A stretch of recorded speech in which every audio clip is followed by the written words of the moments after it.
Hello, welcome to Lecture 19 of Electrical Circuits 1. Last time we started talking about forced response of first-order electrical circuits. Specifically, we talked about the step response of these circuits in which the forcing function was a step function. I'm going to review that just briefly at the beginning of lecture today. I then want to introduce a little bit of new terminology, specifically DC gain, which is intimately tied up with the steady state response to a step input. We've been calling it a final value, but more typically it's referred to as the steady state response. I want to spend most of today's lecture just doing examples of the step response of first order circuits. Associated educational material is in module 2.4.5. In block diagram form, our system looks something like this. We have a physical circuit or system here. We're looking at the step response, so our input is some scaled version of the unit step function, so our input is a times u0 of t. We have potentially some initial condition, the value of the output at time t equals 0, y0 is equal to some number y sub 0. From the input and the initial conditions and the properties of the system, we will get some output response y of t. We said that the governing differential equation for this system can always be written in the following form. We have dy dt with a multiplicative factor of 1 on it, y of t with a multiplicative factor of 1 over tau, where tau is the system's time constant. That is equal to some number times the input. Our input is a times u0 of t. In order to solve this differential equation, we need an initial condition. So our initial condition is, as given on this diagram, y at t equals 0 is equal to y sub 0. Okay, calculating the response of this first-order system to the given step input. When we looked at this last lecture, we determined that the solution will be of the form k1 times e to the minus t over tau, where k1 is some constant that we don't necessarily know yet, plus some other constant k2. We can determine the constants k1 and k2 by looking at the circuit at time t equals 0 and as time t goes to infinity. Our initial condition, y at t equals 0, is y sub 0. That number has to be given to us. At t equals 0, e to the minus t over tau becomes 1, so y sub 0 is equal to k1 times 1 plus k2. Okay, that gives us one equation in two unknowns. Our final condition from the circuit itself, we can always determine the value of y as t goes to infinity. As t goes to infinity, e to the minus t over tau becomes 0, so this term goes away, and y at time t goes to infinity is just equal to k2. So we have two equations in two unknowns. We can use those to solve for k1 and k2. I want to emphasize a couple of things about this final condition that we use to determine the constant k2. Now, the way I presented it last time is that the final condition can be determined from the circuit itself. Okay, with a step input, the response becomes a constant because the input is a constant. Remember that the homogeneous solution dies off. All we're left with is the particular solution. The particular solution has the same form as the input. If everything in the circuit is a constant, any capacitors in the circuit become open circuits. Any inductors in the circuit become short circuits, so as t goes to infinity, you can replace the capacitors with open circuits, you can replace the inductors with short circuits, analyze the resulting circuit, and determine your final condition directly from the circuit itself. There is an alternate approach toward doing this. You can determine the final conditions directly from the governing differential equation. Remember that as t goes to infinity, all of the parameters in the circuit are going to become constants. The argument is the same as for this condition up here. If everything is constant, dy dt has to be 0. So if we take our governing differential equation, set the derivative equal to 0, we can solve for y as t goes to infinity. It's important that we are able to do this in two different ways. The reason that it's important that we can do this in two different ways is that this gives us another opportunity to check the differential equation that we're using to model the system. If you remember a while back, I had a number 1 here with a checking the time constant, tau. I said that you can check your time constant by looking at the circuit. You take out the energy storage element, you calculate an equivalent resistance seen by that energy storage element. If it's an RC circuit, your time constant is R times C. If it's an RL circuit, your time constant is L over R. So what the time constant you get from the circuit itself has to agree with the time constant that you see in the differential equation. Likewise, the second thing we can check is the final response. Okay? As I mentioned on the previous slide, we can determine the final response directly from the circuit itself, or we can determine it from the differential equation itself. So if we take a look at the circuit and we short circuit the inductors and open circuit any capacitors, analyze the resulting circuit to determine y as t goes to infinity, we can then take that result and compare it with what we would get from the differential equation. In the differential equation that we determined, we set the derivative of y with respect to time to 0 and solve the differential equation itself, which now becomes an algebraic equation for y as t goes to infinity. The value that you determine by this approach has to match the value that you determine by this approach. If they don't match up, you've made a mistake somewhere.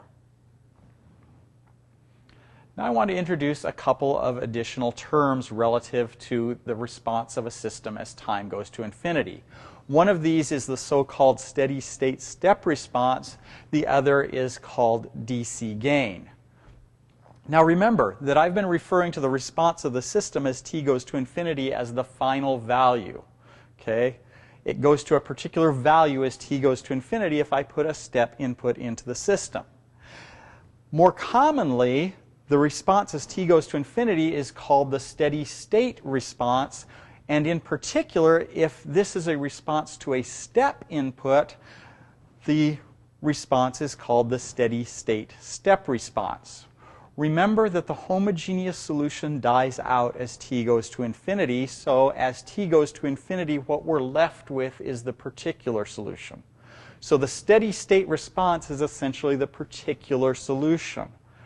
Also remember that the particular solution has the same form as the forcing function. Therefore, if I put a step input into this, the particular solution or the steady state response will be a constant value. That's why I can refer to the steady state step response as a final value. That's not entirely appropriate if I put, for example, a sinusoid into this system. If my input's a sinusoid, my steady state response will also be a sinusoid. It's not appropriate to call that a value. Okay, so my terminology is getting slightly more general here. So the steady state step response will always be a constant. It's a number. It's a final value. Now, one other term that I want to introduce is called the DC gain. Okay? The ratio of this steady state response to the input amplitude is called the DC gain. Now recall that the term DC stands for direct current. It tends to denote a signal which is constant with time. So for the case of a step input, our DC gain is going to be a ratio of the final value to the amplitude of what we're putting into the circuit. Now let me try to provide a graphical interpretation of all the words that I went through on the previous slide. My block diagram that I'm going to use is still this one. Okay? My output is y of t. My input is a step function with amplitude a. For the moment, I'm going to restrict myself to the case where the initial conditions are 0, so y at t equals 0 is equal to 0. So I just have some output due to some step input. Let's graphically take a look at what this input and this output are going to look like in this case. Okay, my input signal, u of t, is just a step with amplitude a, so u of t is 0 before t equals 0, and it is a after t equals 0. Now my response is always going to look like something, if my initial condition is 0, that is 0 before t equals 0, then it'll exponentially approach this final value y as t goes to infinity. The DC gain is the ratio of this value to this input value. So the DC gain is just y as t goes to infinity, which is a number, divided by the amplitude of the input, which is just a. Sometimes it's probably a little more clear to denote this in terms of a change in input versus a change in output. So if my amplitude of my input change is delta u and my amplitude of my output change as t goes to infinity is delta y, the DC gain can also be defined by delta y over delta u.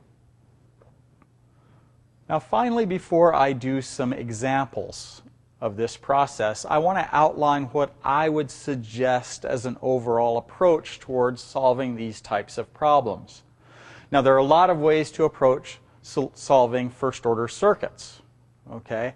This is the way that I like the best. I think it provides the greatest payoff in the long term. I would first write the governing differential equation that governs the circuit. Okay? Also, independently of that, I can determine the initial conditions on the circuit. And in fact, the order of these doesn't matter. Okay? Sometimes, if it's not apparent what my differential equation is going to look like, I'll go ahead and do this, give myself some time to let my subconscious work on how to determine that differential equation. Finally, I'm going to find the final condition. Remember, when I'm solving this differential equation, I'm going to need the initial condition and the final condition in order to determine my unknown constants. Now, determining this final condition, if I've got this and the circuit, I can find that either directly from the circuit or from the differential equation. At the moment, I don't really care which. I would probably tend to do this one first from the circuit, then the order of any of these doesn't matter. After I've got these three pieces of information, I want to check my differential equation. Okay? So I can check my time constant, I can look at the circuit, determine the equivalent resistance seen by the energy storage element, I can determine a time constant that way directly from the circuit, then I can look at the differential equation, determine the time constant from the differential equation. Those two pieces of information have to agree. If they don't agree, you've made a mistake somewhere. You need to go back and find out where that mistake is. You also have one other thing that you can check, the final condition. Depending on how you determine this final condition up here, use the other approach to check that result. The differential equation has to agree with the circuit itself as t goes to infinity. Only after I've done this check will I go ahead and solve the differential equation. Okay, if you solve your differential equation without checking to make sure that it's the right differential equation, you're probably wasting your time. Okay? Now, in a lot of cases, you'll see alternate approaches towards determining the response of first-order circuits. There are things like the simplified approach. People will call it the step-by-step approach. All those kind of things. Okay? Notice, you can determine the time constant directly from the circuit. You can determine the initial condition directly from the circuit. You can determine the final condition directly from the circuit.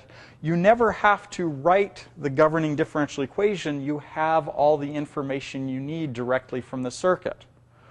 The major drawback for that, in my opinion, is that that approach only pays off for first-order circuits.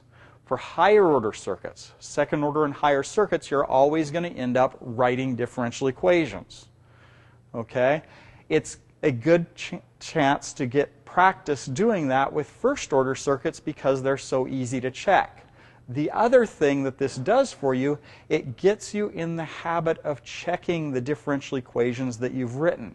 That will become imperative when you get to higher-order circuits. If you're doing a 50th or 60th order electrical circuit with 50 or 60 energy storage elements, believe me, you want to check that result as much as you possibly can before you start basing design conditions on your equations. Now I want to do a couple of examples of calculating the step response of a first-order circuit. This is the first example I'm going to do. We have a single energy storage element in an inductor which is in parallel with a resistor. That combination is in series with another resistor, which will be connected to this 120 volt source when this switch closes. Before the switch closes, the source is isolated from the rest of the circuit.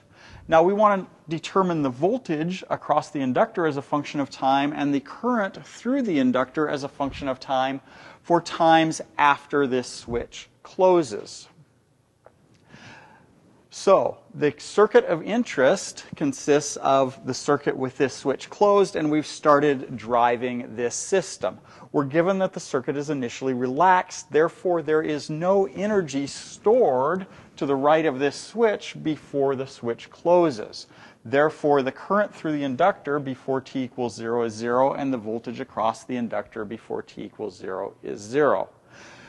So on this slide, I'll determine the initial and the final conditions on the current and the voltage. My initial conditions.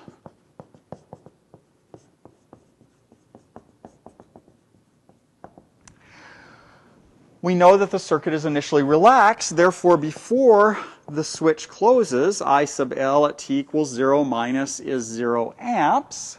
We know that we cannot change the current through an inductor instantaneously, therefore the current through the inductor just after the switch closes at t equals 0 plus is also equal to 0. Now we know that the voltage across the inductor V sub L at t equals 0 minus is also 0 before the switch closes. However, we do not know anything about the inductor voltage after the switch closes because the inductor voltage can change instantaneously. So this piece of information tells us nothing whatsoever about the inductor voltage just after that switch closes. It can be anything from what we know at the moment. Now let's determine the final conditions.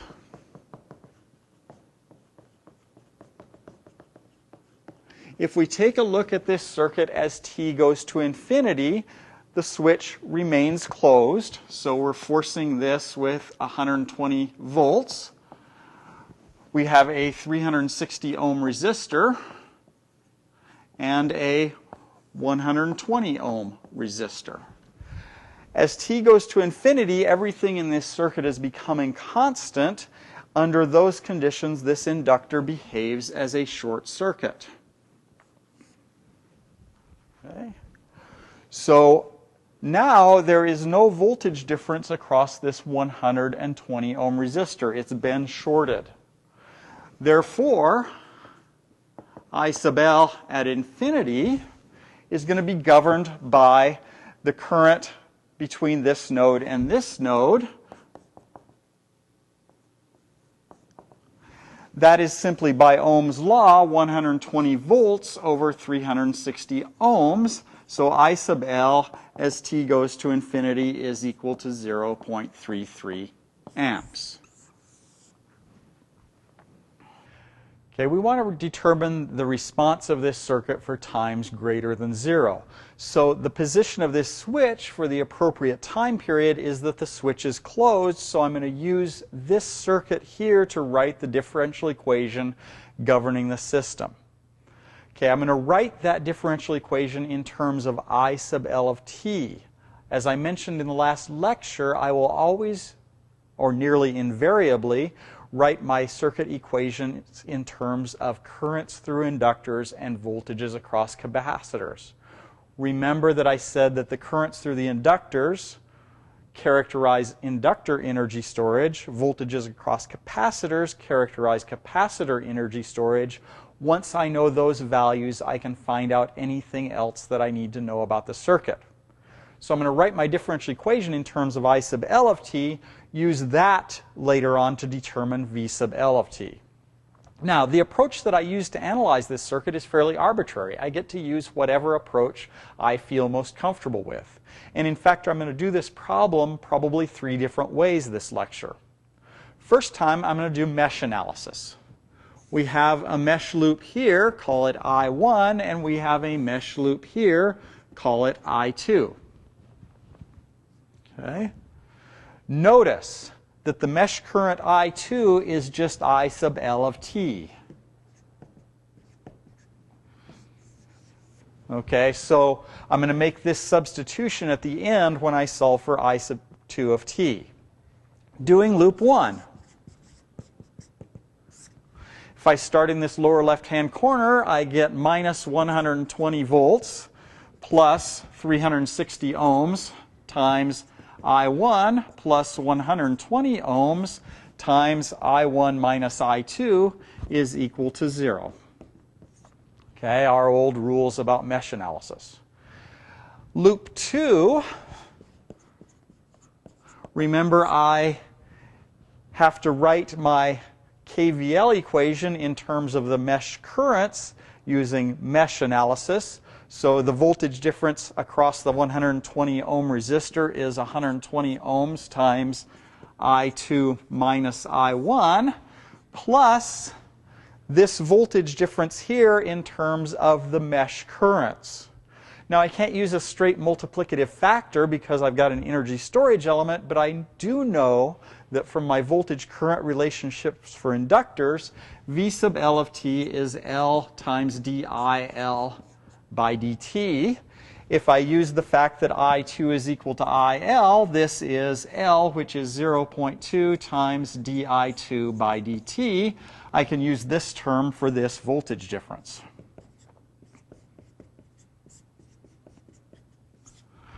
Okay. I have two equations in two unknowns, I1 and I2. I can solve those equations for I2. Okay, I can eliminate I1 between these two equations. So I solve this for I2 and use the fact that I sub L is equal to I sub 2. And I end up with dIL by dt plus 450 times I sub L is equal to 150. There is my governing differential equation for I sub L of t. Okay, on the previous couple of slides, we determined that the differential equation governing this circuit was dIL dt plus 450 I sub L is equal to 150. We also, from the circuit itself, determined the initial condition, I sub L at t equals 0 is equal to 0, and I sub L as t goes to infinity is 1/3 of an amp. We have two checks that we can perform at this point before we solve this differential equation. Okay? One of them is the time constant. This term here, if my multiplicative factor on dIL dt is 1, is 1 over tau. For an RL circuit, this is R over L. Remember, tau is L over R. Time constant.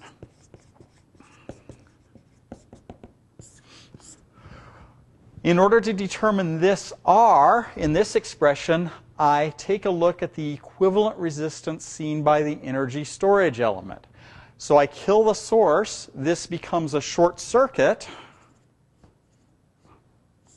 I have a 360 ohm resistor. I have a 120 ohm resistor. And my equivalent resistance, Req, is seen looking into these terminals. Therefore, Req is equal to the parallel combination of these two resistors, which is 120 times 360 over 120 plus 360, which becomes 120 times 360 over 4 times 120. 360 over 4 is 90 ohms. Okay? So the time constant, tau, is equal to L over R is 0.2 over 90 ohms, which is 1/5 over 90, which is 1 over 450. So if tau is 1 over 450, 1 over tau is 450. Our differential equation looks good as far as tau goes. The other check that we can make is the final condition. I sub L as t goes to infinity is 1/3 of an amp. From the differential equation, if I set dIL by dt equal to 0, Remember, with a step input, everything in this circuit is going to become a constant. I have 450, I sub L is equal to 150, or I sub L is 150 over 450, which is 1/3 of an amp.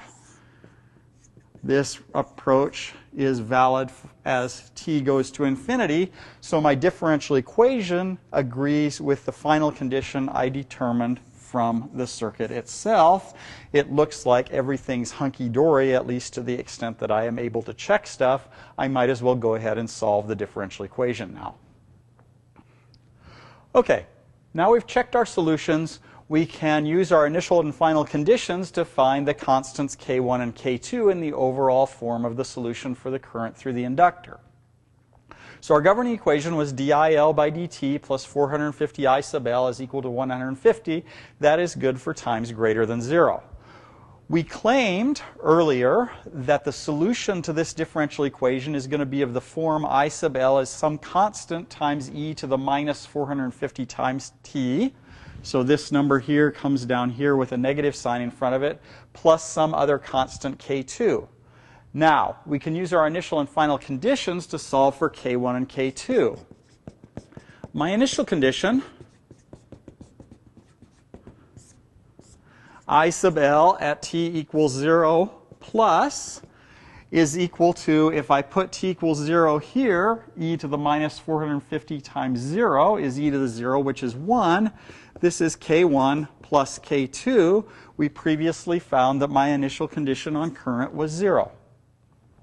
My final condition,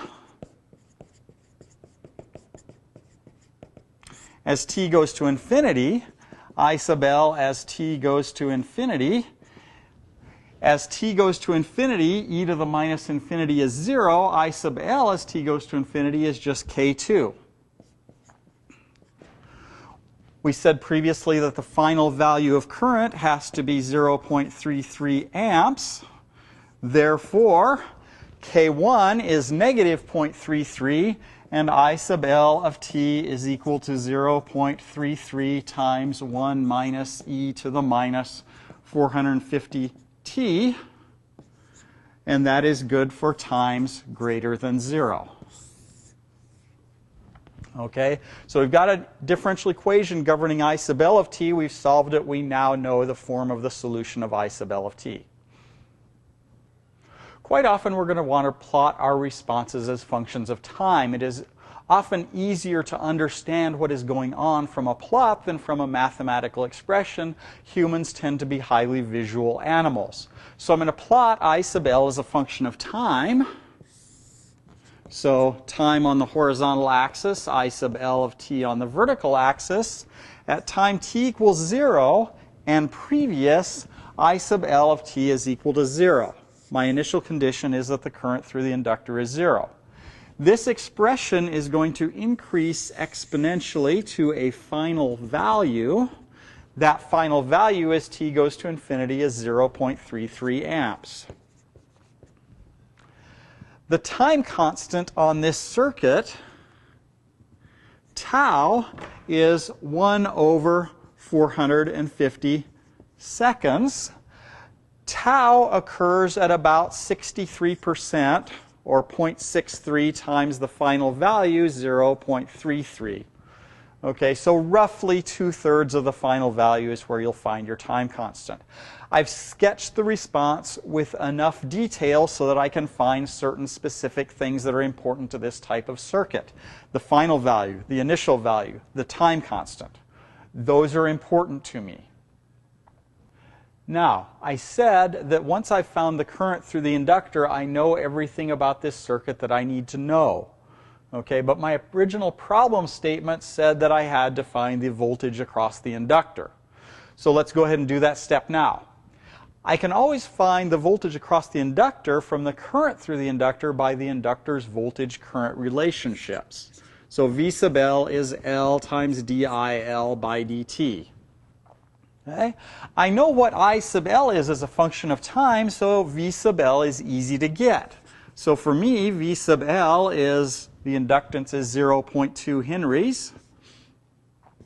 DIL dt is 0.33 times minus 450. And this minus sign I'm going to bring out here, e to the minus 450t. Okay, the derivative of this constant is 0. I find the derivative of an exponential by bringing down the multiplicative factor on the time, and then the rest remains unchanged. This becomes a fifth, which is a fifth times 450 is 90. The minus signs cancel. A third of 90 is 30. So v sub L of t is 30 e to the minus 450t for time greater than 0. Now, there's nothing unique about the way I did this problem before. Choosing mesh analysis was kind of an arbitrary choice. So I want to redo this problem using a different analysis approach to create the differential equation governing the circuit. And in fact, what I'm going to do is only solve for v sub L of t, and I'll go ahead and write the governing equation in terms of the voltage across the inductor rather than the current through the inductor. What I'm going to do here is apply KCL at this node. Becomes kind of a nodal analysis. So if I do KCL, the current going into this node is equal to the sum of the currents coming out of the node. The current going into the node is 120 volts minus this voltage, which is V sub L. So 120 minus V sub L over this resistance, 360, is equal to the current through the 120 ohm resistor, which is just the voltage V sub L, over 120 ohms, plus the current through the inductor. If I know the voltage across an inductor, I can find the current through the inductor by integrating that voltage. Remember, there's an integral equation where I can find current from voltage. I sub L of t is 1 over L times the integral from 0 to t of V sub L of t dt plus I sub L at t equals 0. Okay, remember I need an initial condition from where I start integrating. So this current is 1 over the inductance, which is 0.2, times the integral from 0 to t of V sub L dt, plus I sub L of 0, which I already said was 0 from my initial conditions. My circuit's initially relaxed. In the last problem, I find that I sub L at t equals 0 is equal to 0. Here is my governing equation for voltage. One problem with this is that it is an integral equation. I want to be able to work with differential equations. Luckily, I can get from this integral equation to a differential equation relatively easily by just differentiating this entire equation. I'll do that on the next slide. The governing equation I wrote for my circuit on the previous slide was this one. Okay, I said that I can differentiate this to get to a differential equation in V sub L of t. However, first I'm going to do some algebra to combine these V sub L terms. So I have 120 over 360, which is just 1 over 3, is equal to this negative V sub L over 360 comes to the right-hand side as a positive V sub L over 360. This V sub L over 120 is 3 V sub L over 360. This becomes a 4 V sub L over 360 plus 1 over 0.2 times the integral from 0 to t V sub L dt. Now I'm going to differentiate this with respect to time. This is a constant. Differentiating that with respect to time gives me a 0. This becomes 4 over 360 dVL by dt plus 1 over 0.2 V sub L.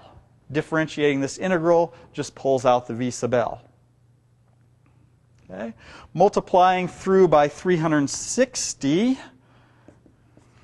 I get 0 is equal to 4 dVL by dt plus 5 times 360 is equal to times V sub L is equal to 0.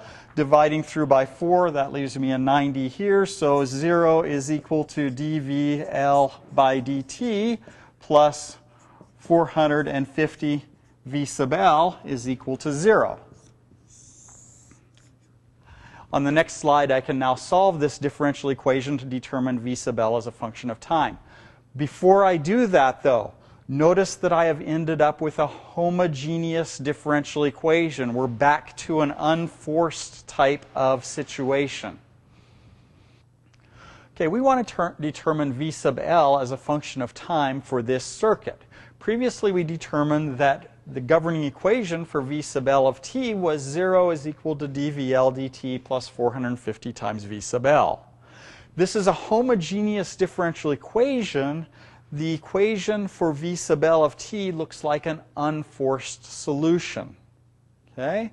And in fact, the form of that solution, V sub L of t, is going to be the initial voltage, V sub 0, times e to the minus t over tau, so e to the minus 450t for t greater than 0. So we need to find V sub 0. That's voltage at t equals 0 plus. But when we first looked at this problem, we said that we don't know what this is. We can't tell what this number is by inspection because the voltage across the inductor is 0 before I close this switch. But this voltage can change instantaneously, unlike the current. The trick is that we can determine the initial voltage from our initial integral equation. Before we differentiated the equation governing this circuit, we had 1/3 is equal to 4 over 360 times V sub L plus the integral from 0 to t of V sub L dt. We can find V at t equals 0 from this by integrating this from 0 to 0. As long as this number remains finite, this term is 0, and V sub L at t equals 0 plus is equal to 1/3 times 360 over 4, which is 120 over 4, or 30 volts. So we use that to determine that V sub L of t is equal to 30 e to the minus 450t for t greater than 0, which agrees with our previous solution. Let's look at one more approach toward doing this example. I want to find I sub L of t for t greater than 0, so I'm going to be interested in the current through the inductor after I close this switch. Since I'm interested in I sub L, what I'm going to do is write a differential equation in the variable I sub L of t. But in the process of writing that differential equation, I'm not going to be too worried about which initial variable I use here. Okay? So what I'm going to do is apply KCL at this node. KCL here tells me that this current is going to be equal to the sum of this current plus that current. Okay? This approach previously led us to this integral equation that I personally find kind of difficult to deal with. Okay? What I'm going to do this time around is say that the current into this node is 120 volts minus this voltage, which is V sub L of t, over this resistance, 360 ohms. That is equal to the current through this 120 ohm resistor, which is just this voltage over 120, plus the current through the inductor, which is just I sub L of t. Okay? Now, I can always eliminate one or the other of these variables, I sub L or V sub L, with the voltage-current relationship for the inductor. I have one equation and two unknowns, but that doesn't bother me because I know that these two unknowns are not really independent. Let me do a little bit of simplification on this first. I'll multiply through by 360, and then I'll take this V sub L over to this side. So with a little algebra, I get 120 is equal to 4 V sub L plus 360 I sub L. Now I want an equation in I sub L of t. So I'm going to eliminate the unknown V sub L of t. I can do that by using the voltage-current relationship. V sub L of t is L dIL by dt. If L is 0.2 henries, this is 0.2 dIL by dt. Okay? So substituting this in here, I get 120 is equal to 4 times 0.2 dIL by dt plus 360 I sub L. With a little bit of algebra, this simplifies to 150 is equal to dIL by dt plus 450 I sub L. This is the same result that we got in our first approach to this example. It will provide ultimately the same solution. The approach is really up to you and whatever makes you feel the most comfortable. Let's do one more example. For this particular circuit, okay, I want to find the differential equation governing the voltage across the capacitor, V of t. I'm going to determine the initial and final values for this voltage. I want to determine the overall DC gain of the circuit. Okay? Our input is a current source with an input of 2 times U0 of t amps. I'm putting a step input of current with a 2 amp amplitude into this circuit. So as I find the final value of V of t, the final value of V of t over 2 amps will be my DC gain. I need to determine the capacitance such that I have a time constant for this circuit of 0.1 seconds. So all of these previous values, particularly number 1, are going to have a capacitance that is not known wandering around in them. Then once I know this capacitance, I'm going to find the voltage as a function of time across this capacitor with this value of capacitance. Now we've probably done enough examples so that you can take a pretty good shot at this problem on your own. Please take a concerted effort to solve the problem, go through the steps, then come back and watch me do the problem.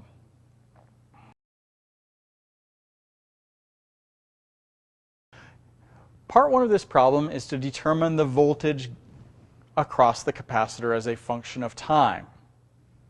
Okay? You can use any approach you want to determine the differential equation governing this voltage. Okay? I have a current source here, so I'm kind of attracted to the idea of applying KCL here at node A.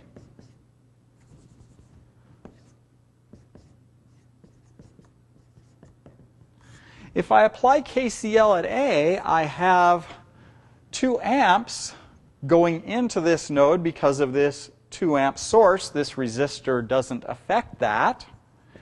And I know that the current through a capacitor is C times dV by dt. Okay? Notice that my direction on current agrees with the passive sign convention relative to the assumed higher voltage node. I'm not quite sure what to do about this guy. It'll just be I1 for now. So KCL at A tells me that 2 amps is equal to I1 plus C times dV by dt. I need to figure out what I1 is. If I do KVL around this loop here, this voltage difference is the same as this voltage difference. This voltage difference is V of t plus 5 times C dV dt. Okay? So V across the 5 ohm resistor is equal to V plus 5C dV by dt. Okay? The current I1 is this voltage over 5 ohms. So if I combine these two equations, I find that 2 amps is equal to V over 5 plus C dV by dt. This is V 5 ohms plus C dV by dt. So multiplying through by 5, I have 10 is equal to V plus 10C dV by dt. That is my differential equation governing this circuit. Now for parts 2 and 3, we want to determine initial and final values for V of t. So the initial conditions and the final value as t goes to infinity, and the circuit's DC gain. So the DC gain is essentially going to be the final value of V of t as t goes to infinity divided by the final value of the input as t goes to infinity. First, let's take a look at the initial conditions.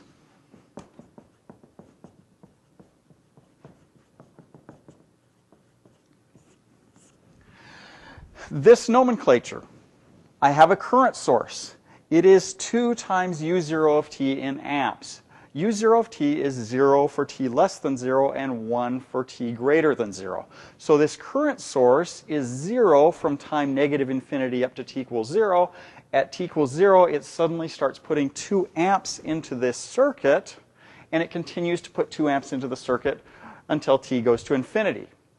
So, since I'm not applying any energy to this circuit from t equals 0, before t equals 0, this capacitor, any initial energy at t equals minus infinity, will have dissipated.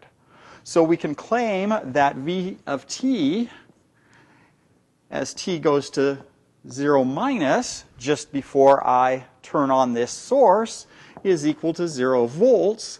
Therefore, V at t equals 0 plus is also 0 volts because the capacitor cannot change voltage suddenly. To determine the final value of V of t, we take a look at the circuit as t goes to infinity. Since this is a constant input, as t goes to infinity, all the values in the circuit will become constants. If everything is constant, the capacitor looks like an open circuit. So, final value. I determine that from the circuit itself. I said that this current source is 2 amps for all times greater than 0. So as time t goes to infinity, that just becomes a 2 amp source.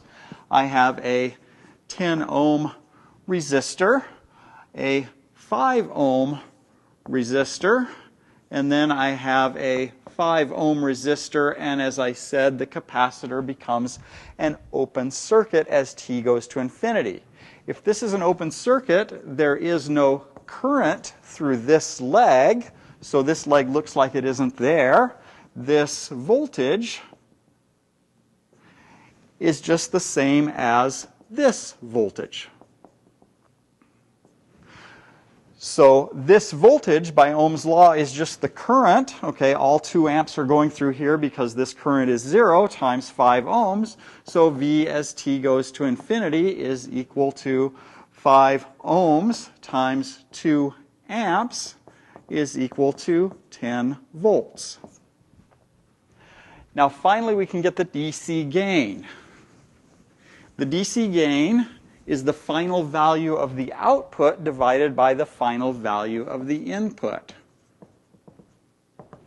So DC gain is equal to this final voltage, 10 volts, divided by the final value of the input, which is 2 amps. So this is going to be 5 with the somewhat odd units of volts per amp.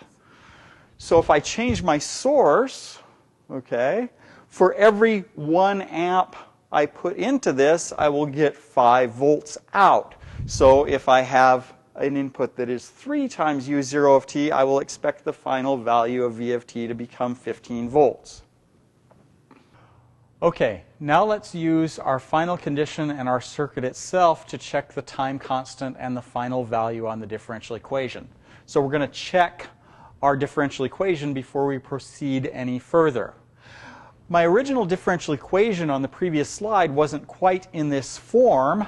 I had a multiplicative factor of 10c in front of this term. In order to determine the time constant from this equation, I want to divide that out. So just dividing the previous equation that you saw by 10c results in this equation here for my governing differential equation. Therefore, tau is equal to 10c. I can check that time constant by opening up these terminals, killing my sources, and looking at the equivalent resistance seen by this capacitor. So my current source becomes an open circuit.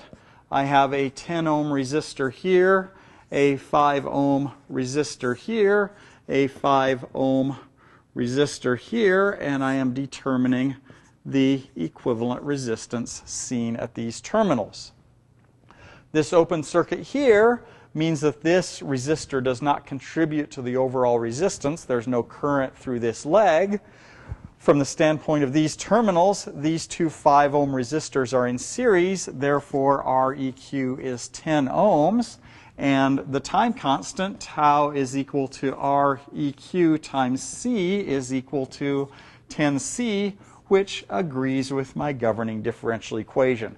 From a time constant standpoint, this equation looks reasonable. Now I want to take a look at the final value achieved by this circuit. Previously in part 2, I found that the voltage as t goes to infinity is 10 volts. As t goes to infinity, nothing is changing in this circuit. This term goes away. So multiplying both sides by 10c gives me V as t goes to infinity is equal to 1 over c times 10c, which is 10 volts. My differential equation agrees with my final condition that I determined from the circuit. I have a high degree of confidence that this differential equation is correct. Now that I'm happy with my governing differential equation and my estimate of the time constant, I can determine c so that tau is 1/10 of a second. Previously, I found that tau was equal to 10 times c. That I want to be 0.1 seconds. So c is equal to 0.1 over 10, which is 0.01 farads. I'm done with part 4. Now let's find the expression for v of t for t greater than 0 for our value of c of 0.01 farads. Our governing differential equation becomes, with this value of c, dv dt plus 10 times v of t is equal to 100. The time constant is 1 over 10, so the form of my solution is going to be v of t is equal to k1 times e to the minus 10t. This number here just comes down here with a negative sign in front of it, plus k2. I can find k1 and k2 from the initial and final values of voltage. So v of 0 is equal to 0. If t is 0, this becomes k1 plus k2. I have one equation and two unknowns. Voltage as t goes to infinity, from my final condition that I found previously, is 10 volts. As t goes to infinity, this term goes to 0, and v as t goes to infinity is just k2. So k2 is 10 volts, k1 is negative 10 volts. If I plug those numbers in here, v of t is 10 times 1 minus e to the minus 10t for time greater than 0. Okay, this concludes lecture 19. We're almost done with the step response of first order circuits. So far, however, all of the examples that we've done have had 0 initial conditions. So at the beginning of the lecture next time around, I'm going to take a look at the response of first order circuits to step inputs in the presence of non-zero initial conditions. After we've taken a look at that, we'll start on second order circuits, in which you have two energy storage elements, and the governing differential equation for the circuit is a second order differential equation. You have a highest order derivative that is equal to 2.